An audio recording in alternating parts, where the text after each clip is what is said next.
Welcome back, subbies, or welcome to our channel. If you are new, I am Sherry, and welcome to Talk on This. Guys, if you have not subscribed yet, what are you waiting for? Hit the subscribe button. Also hit the notification bell for more videos just like this. Leave us a comment. We love comments on this channel, and also give us a thumbs up if you enjoyed this episode. All right, let's get right into it. Okay, so today I want to talk on the United Nations 2030 Agenda for Sustainable Development. Now, there are 17 goals in this agenda, but I want to focus on goal number 5 and goal number 10. Goal number 5 is gender equality, and goal number 10 is reduced inequalities. Now, the reason why I want to focus on these two goals, especially number 5, gender equality, is because this seems to be the baby of the United Nations. They are talking more about gender equality than even poverty and homelessness. We are seeing this more and more in the world today, and this seems to be the main focus of the United Nations. And I want you to listen to this, and we'll talk on this in just a minute. 2030 Agenda for Sustainable Development promises to make human rights real for everyone, everywhere. It has 17 goals, and gender equality cuts across all of them. At a time when we're facing conflict, extremism and environmental degradation, the SDGs focus on sustainability, equality, peace and progress. The SDGs challenge deepening inequalities around the world by committing to leave no one behind. The 2030 Agenda is very clear. There can be no sustainable development without gender equality. Okay, so we see that the focus is gender equality. As these UN women stated, there is no sustainable development without gender equality. And this is the focus of UN women. Now, UN women are agency of the United Nations, okay? It was started in 2011, and it goes about pushing for the empowerment of women and girls around the world. Now, currently there are 193 United Nations member states, and these 193 member states have adopted the 2030 Agenda for Sustainable Development. So they're all on board with this agenda. They've all adopted it. They've all agreed to do it. And 2030 is the goal. So these goals have to be met, or not have to be, but are expected to be met by 2030. This is the deadline. Now, preceding this 2030 agenda was the Earth Summit in 1992, which came together to introduce Agenda 21 and Millennium Development Goals 8. Now, these were two goals that preceded this 2030 agenda that we have now, that is happening now, okay, that is being worked on now. So Agenda 21 was a big thing, a big goal, a big agenda for the United Nations, along with Millennium Development Goals 8. And basically it just comprised of the same goals as Agenda 2030 for Sustainable Development. Agenda 2030 is just a little bit more comprised. Just everything is just more, comprised, a little bit more focused. So instead of 21 goals for Agenda 21, now it's 17 goals for Agenda 2030. Now, in 1992, this Earth Summit in Brazil, Rio de Janeiro, Brazil, was focused on Agenda 21 and the Millennium Development Goals 8. And their goal was to be done by 2015. Obviously, all these goals were not met. So now we have the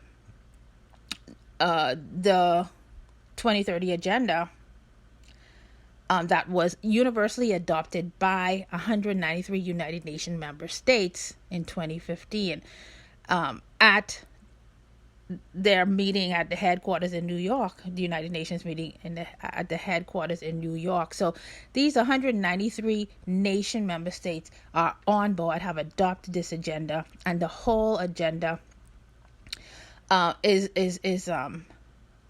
being put into practice by 193 member states. Now, the United Nations can only give their this agenda is not a treaty. It's a non-binding statement of intent. Basically, it's not considered to be law, and it's just a guideline for sustainable development. But once you have nations that are on board with this agenda, you as a nation who is a member state of the United Nations, you want to comply with as best as possible with what you have come on board to do. You have agreed to and have adopted the 2030 agenda. You are in alliance with other nations that are on board with this agenda. You're part of a group, part of nations that are coming together to make the world a better place, basically. So you are expected to comply with the agenda. This is what you signed on for. So these member states, the 193 member states, are expected, it's not a treaty, but they are expected to make some of these goals and put some of these goals into law, so these goals can come about, can be manifested, basically. And the whole agenda can be met by 2030. So gender equality right now is being pushed on all 193 nations. They signed up for it. They agreed to it, basically. They adopted the agenda. So gender equality is an issue that will be pushed around the world, and is being pushed around the world, and is being pushed to become law in all parts of the world. Now, the thing is, what sounds like it's meant to be for good is actually backfiring. And this is the speaking from a Christian point of view, this is the agenda of Satan, actually. Not everything is bad on this agenda, okay? But the main focus is gender equality. And you have homelessness and poverty not even really being talked about. You have gender equality being talked about more than homelessness. And the whole agenda, the whole satanic agenda, from a Christian point of view, is to bring about the just this satanic and sadistic goal of the adversary on the world. We're seeing more and more the issue of transgender being accepted in the world. And according to the United Nations, rightly so, because gender equality is a main focus, okay? And this is being pushed into schools. As quality education is the fourth goal of the 2030 agenda. So, but it's backfiring. Women are being talked about more and more. Everything is about empowering women and girls. And men are almost being, the focus is, yes, to empower women and girls, to make them, to bring them up financially, to have them financially on board this with equality payment as with men, getting paid, being paid the same as men for a particular job, not being looked down upon and treated unfairly in the professional world, not being abused or misused or taken advantage of in various aspects of life. The whole idea is to make women, give women equal opportunities that men have. Okay, we understand that there are a lot of nations that treat women substantially. They treat women in a Is that the word that I wanted to use? They treat women a lot lower than men do. A lot of nations do that, and it's a good focus. However, it's backfiring in the world, and we see it happening where men now are treated as a non-factor. Men aren't being looked up to as being leaders. It's more about empowering women to be leaders, and the true leaders, the heads of families, the heads of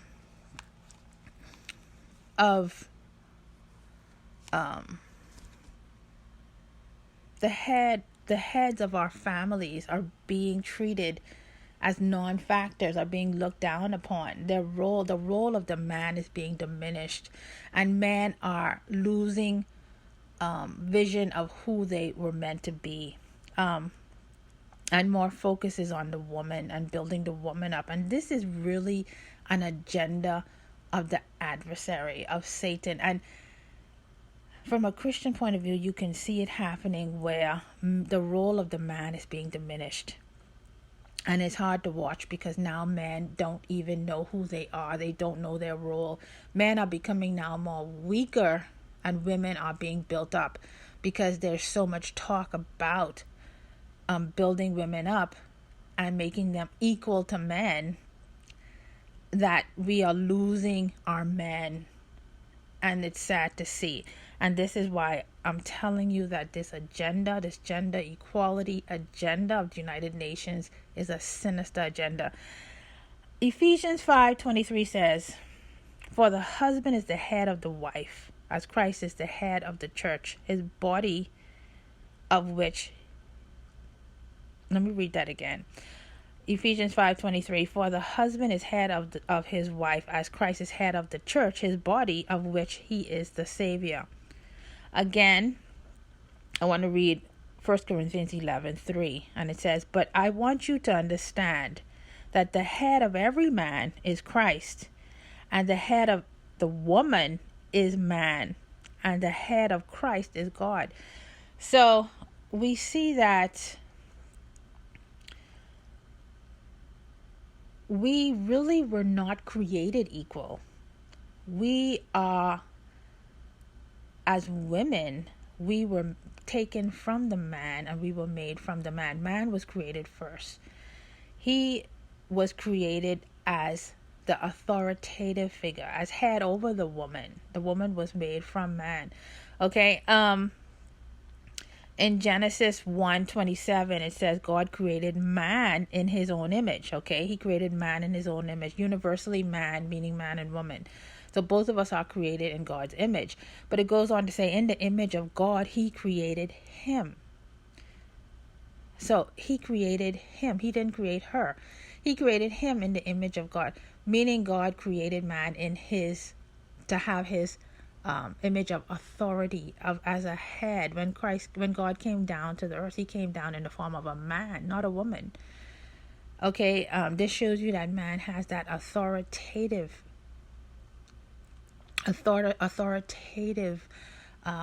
quality. He is made in God's image in that respect, and other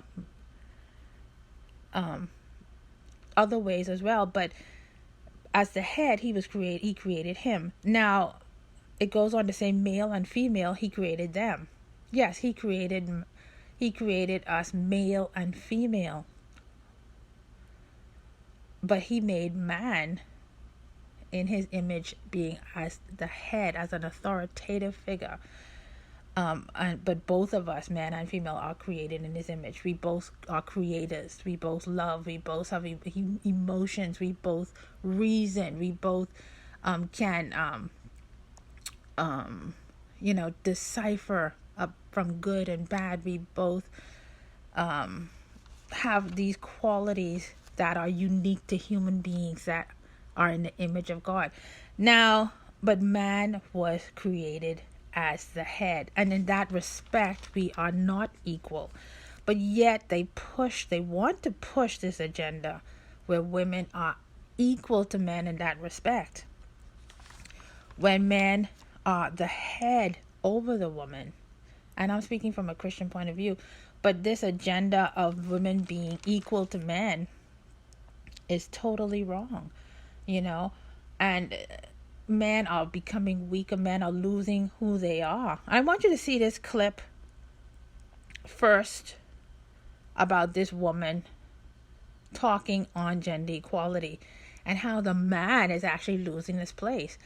You know, there is no gender equality without the man. Anyway, listen to this and we'll come back and talk on this. Gender equality isn't possible. Now let me explain what I mean by that.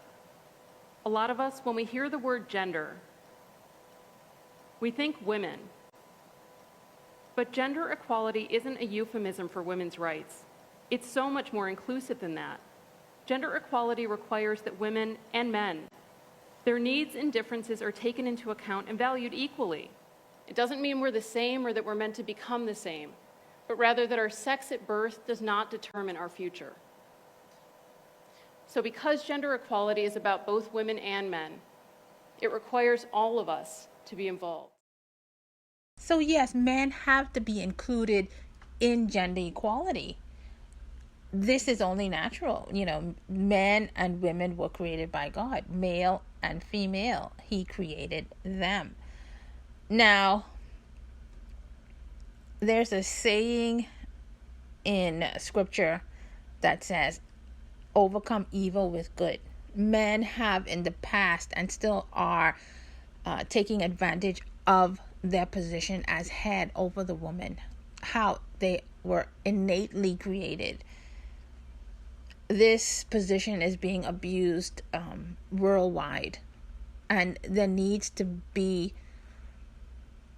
a change, a movement to show men how to treat a woman instead of trying to overcome evil with evil by trying to build up a woman and make her more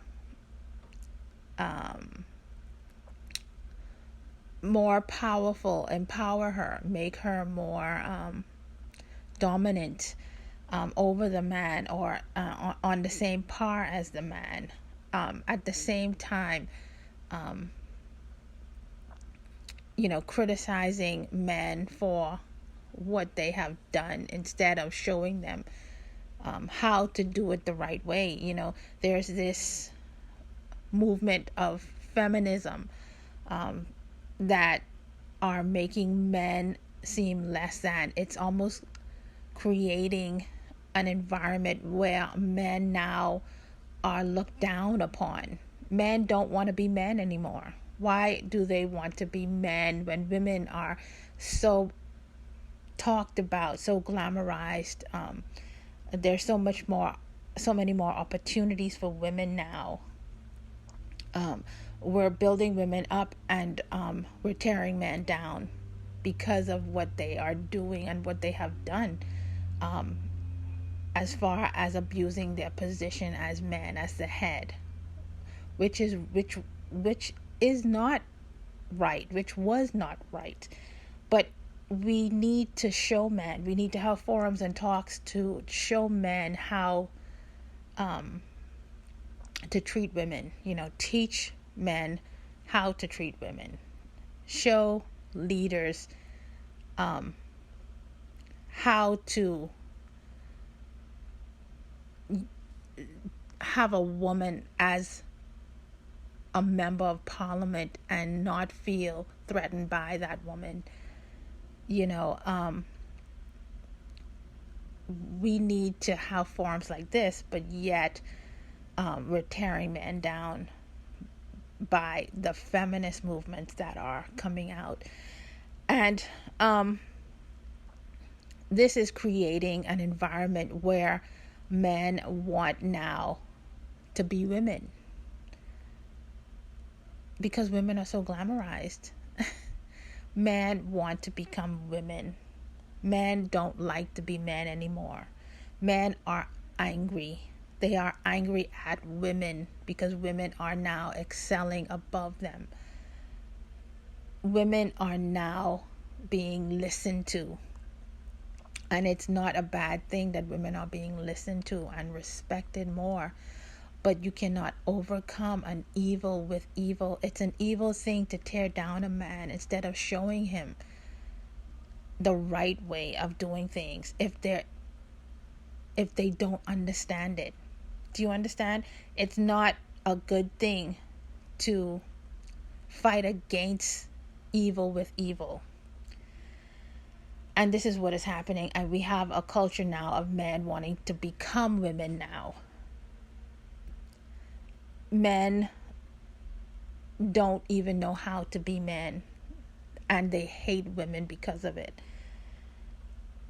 And I want you to listen to Meghan Markle. She made a speech.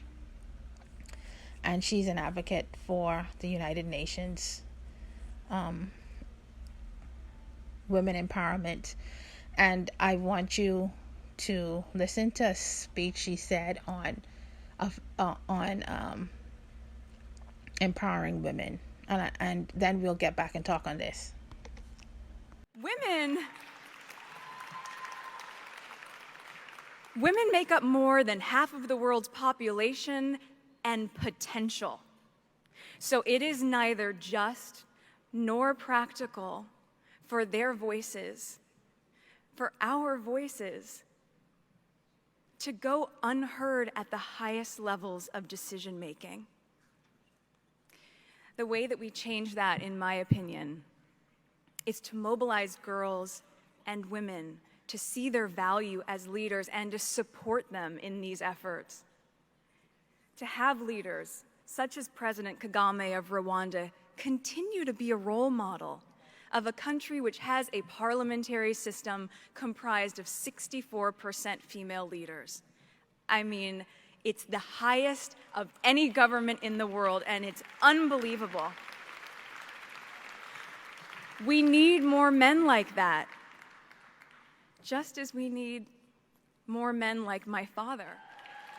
It means that a wife is equal to her husband, a sister to her brother. Not better, not worse.